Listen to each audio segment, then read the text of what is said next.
kawawa. And lastly, nais ipabatid ng Diyos sa atin na kapag tayo ay nagugutom, bubusugin niya tayo. He is the bread of life. He is the living water. Kaya nga si Jesus sapat na kapatid. Sobra-sobra pa nga sa buhay natin. Hindi ko maintindihan bakit lagi na lang nating reklamo sa Diyos na, Lord, ang hirap-hirap ng buhay. Kulang palagi. Oo, kulang yung pera mo. Lalo na pag tamad ka, kulang talaga. Sabi pa naman sa Bible, huwag kainin ang tamad. Pero kumakain ka naman. Dapat talaga yung words na yun sa Bible, iliteral natin, ano? Huwag talaga pakainin yung tamad. Para talagang manghihina ka, kapatid. Gawin natin literal. Since tayo naman ang gumagawa ng sarili nating interpretation sa Biblia, bakit yung verse na yun, hindi natin magawang literal? Kasi takot tayo magutom. Hindi lang tayo takot maiwan, takot din tayo magutom. Dami nating takot. Minsan nga, takot na tayo sa mukha natin, lalo na pag tinatagyawat. Takot sa mukha na tinatagyawat, kaya grabe yung pagsisikap, no? Pati tagyawat, kinatatakutan mo na, kapatid. Pati hininga mo, kinatatakutan mo na. Ganun ka nag-overthink malala. No? Bakit? Wala eh. Kulang ng pananalig sa Panginoon. Kulang ng pagtitiwala. Mas nagtitiwala ba doon sa sinasabi ng taong manluloko? Pag ako sinagot mo, hahamakin ko ang lahat. Hahamakin ang lahat. Tapos ang ending, pinagpalit ka din. Wala. Nasaan yung paghamak? Diba? Sabi nga sa Isaiah 58:11, patuloy kayong papatnubayan ni Yahweh at ibibigay ang pangangailangan sa gitna ng disyerto. Palalakisin niya muli ang inyong mga buto at magiging tulad kayo ng isang hardin na binubukalan ng masaganang tubig o isang batis na hindi natutuyo. When you are in Christ, kapatid, when you are with God, you will not feel alone. You will not feel empty. Hindi ka matutuyuan. Hindi ka mapapagod. Hindi ka mag-iisa. Amen? Dahil ang Diyos ang kasama mo. Sino ka ba? Para sabihan ng Diyos, palalakasin niyang muli ang inyong mga buto. Bibigyan ng pangangailangan sa gitna ng disyerto. Magiging tulad ka ng isang hardin na binubukalan ng masaganang tubig. May fountain o isang batis na hindi natutuyo. Pero yung faith mo sa Panginoon, tuyo na.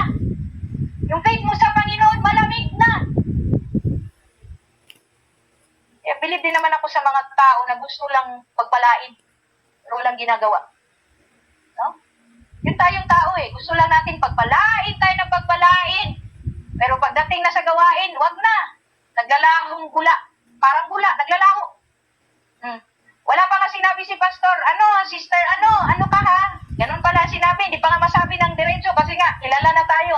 No, na tayo yung sitanggi, tayo yung umiiskap po. No, nagiging pugante tayo, di naman sana tayo nakakulong. Pero pagdating sa gawain, pumupuga. No? Lumalayas, naglalaho. Ayaw magamit ng Panginoon, ayaw nating magpagamit sa Diyos, pero gusto natin ginagamit tayo ng tao. What's the point, kapatid? No, bakit ganon? Ayaw mo magpagamit sa Diyos, pero sa tao nagpapagamit ka paulit-ulit, paulit-ulit, paulit-ulit. Diba? Nakuha nyo? Na-realize nyo yan? Sa Diyos, ayaw mo magpagamit. Ako po, hindi mo nga maibigay yung 30 minutes mo sa Diyos, yung 5 minutes mo. Pero sa tao, ilang taon pa yan, kahit gamitin ka na paulit-ulit, lukuhin ka na paulit-ulit, paikutin ka na paulit-ulit, na para ka ng trumpo. No? Okay lang. Okay lang sa'yo. Bakit? Mahal ko kasi. Mahal.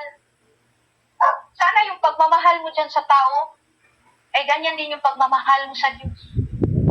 Sana willing din tayong magpagamit sa Diyos. No? Dahil hindi naman tayo niluloko. Wala na nga tayong ambag sa gawain ng Diyos. Hindi na nga tayo nagagamit ng Panginoon, pero di pa rin tayo pinababayaan. Di pa rin tayo nagugutuman. Kapag tayo nagkakasakit, pinagagaling pa rin. Bakit? Binibigyan ng chance. Why? God is gracious. Pero abusado ka pa rin. Kapatid, 2024 na, next month. Kumusta ka? At nawayan ang pagmulayan natin. I will end this devotional with a question. How are you in your faith?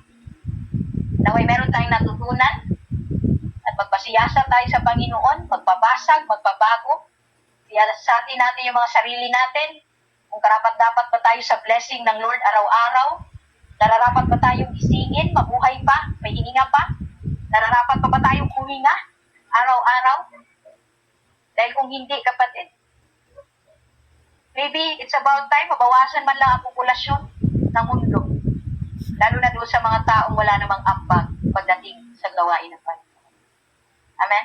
Hindi ko sinasabing mamatay yung mga masasama, yung mga makasalanan. Kasi napansin ko, kung sino pa yung mabuti, kung sino pa yung nagagamit ng Panginoon, yun pa ang nauuna. Bakit? Siyempre, ayaw na ng Diyos na sila ay malabon pa ng sanlibutan, mahawaan pa ng mga makasalanan. Kaya nauuna na sila. Pinipreserve na ng Panginoon yung kanilang faithfulness at ang kanilang buhay. Kaysa naman madamay pa sila sa pagkawalang hiya ng tao. Sa pagkamasama ng tao. Diba? Ayaw ng Diyos na ma-infect pa ito mga mabubuting taong ito. Why? Kasi konti na nga lang yung matitino eh. Konti lang yung nagagamit. Mababawasan pa dahil na-infect, nahawaan. Kaya pinipreserve na ng Lord ang kanilang mga buhay. But let me remind you this evening, mga kapatid. The question, for you to ponder, for you to realize that you need God in your life, how are you in your faith? Amen? Praise the Lord. Tayo manalangin, Panginoon, salamat po sa oras na ito. Salamat, Lord, sa iyong katuruan, sa apat na bagay, Panginoon, ay pinagkaloob mo sa amin. Tunay nga, O Diyos, na ito ay pampagising sa amin, Panginoon. Thank you sa reminders na ito, Lord, na even if we are faithless, you are still faithful and you never changes. Kaya, Lord, salamat sa gabing ito at naway meron kaming natutunan, may pusong na bago, may pusong na himok, may natabaan, O Diyos, na iyong salita upang magpabago sa iyo, Panginoon. Sapagkat ikaw lamang ang may kakayahan na baguhin ang bawat isa sa amin. Bless this family, Loan Agency, Panginoon, at sa lahat ng aming mga bisita na naririto ngayon na nakapakinig ng iyong kapahayagan. Bless them, Lord. Tagpuhin mo ang kanilang mga pangangailangan. If they need healing, they need deliverance, they need your presence, Panginoon. If they are broken, Panginoon, let them be healed in Jesus' name. Makalaya sila, O Diyos, sa lahat ng gapos na iginapos sa kanila ng kaaway. Let them be delivered, Panginoon, sa lahat ng temptation, sa lahat ng kahirapan, kasaganaan, katagumpayan, O Diyos, ang iyong igawad sa iyong mga anak. Hallelujah. Purihin ka, Ama, dakilain ka. Itong aming samot dalangin sa pangalan ni Jesus. Amen, amen, and amen. Maraming salamat po. Isa mapagpalang gabi sa bawat isa sa atin. Sis Mel?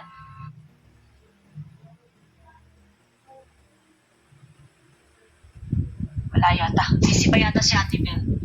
Thank you, Pastora, for that wonderful message.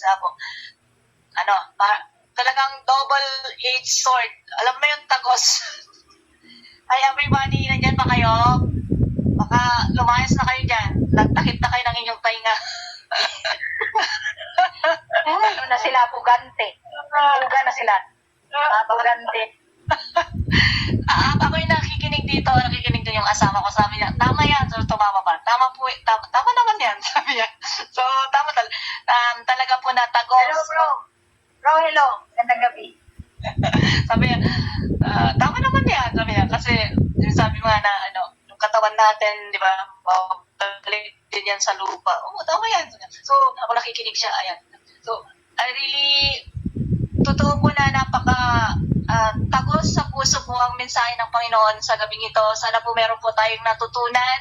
Ako na po mag-reflect ako na po unang mag-reflect and sana sumunod po kayo, no? And how are you in your faith? Kasi po nag-stop po for many years po, na-stop po ako for the ministry. Hawak ko po kasi mga bata, na-remind po ako, yung team leader ko po lagi niya akong kinukulit to recommit, alam mo yung tagilid na umiiwas ako, di ba, umiiwas ko. Kasi siyempre, once na nag-commitment, nandyan na yung time, yung time mo, gano'n. Pero, habang pinapakinggan ko po kanina yung mensahe, nag-reflect ako, years back, kung kung ano nga ba ako noon, very active ako na nagre-recommit sa ministry kasi nga sabi nga ni Pastora, wala tayong ambag sa Panginoon, di ba? Nung nagre-recommit, nag-commit ako for the ministry, nakita ko po talaga yung habang nagpapagamit tayo sa Panginoon,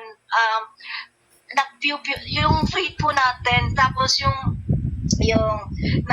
temptation po, kumbaga, nalalayo po tayo sa temptation kasi nga lumalapit tayo sa Panginoon, nagpapagamit tayo, na purify tayo, na nababagot yung mindset natin, na yung earthly thinking po natin nagiging heavenly, kumbaga ganon po yung ganon yung naramdaman ko kanina, na dati ganon, pero nung nawala ako sa ministry, napapalayo po ako, di ba, napapalayo, na kumbaga parang feeling ko ang layo ko po talaga. So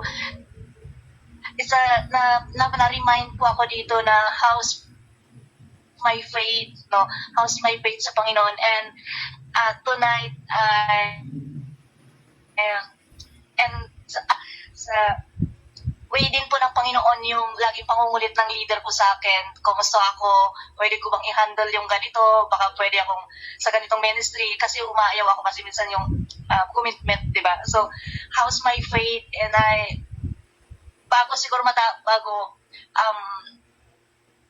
starting this 2024, fully, yun yung prayer ko, na maging fully committed ako sa kung ano po yung ministry na gustong ipahandle sa akin ng Panginoon sa loob ng simbahan and even sa outside po. Yun po yung kasi once po, yun po talaga yung naramdaman ko kanina na i-compare ko po yung sarili ko noon at saka ngayon. Napakalayo po yun noon at saka dati ngayon. First love na naramdaman ko noon, gusto kong maibalik yun ngayon. This year 2024, I want to recommit na kung ano po yung nawala sa akin for the past.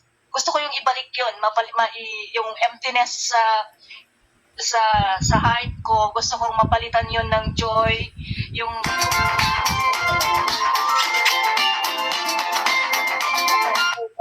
coming 2023. Yun po yun.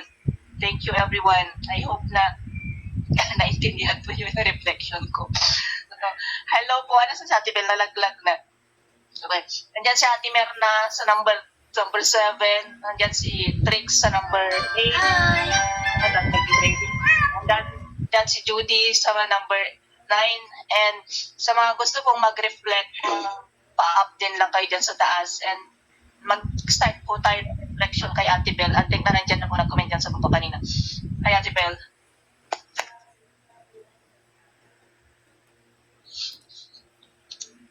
Wala pa rin. Ay, nalalag. Parang internet.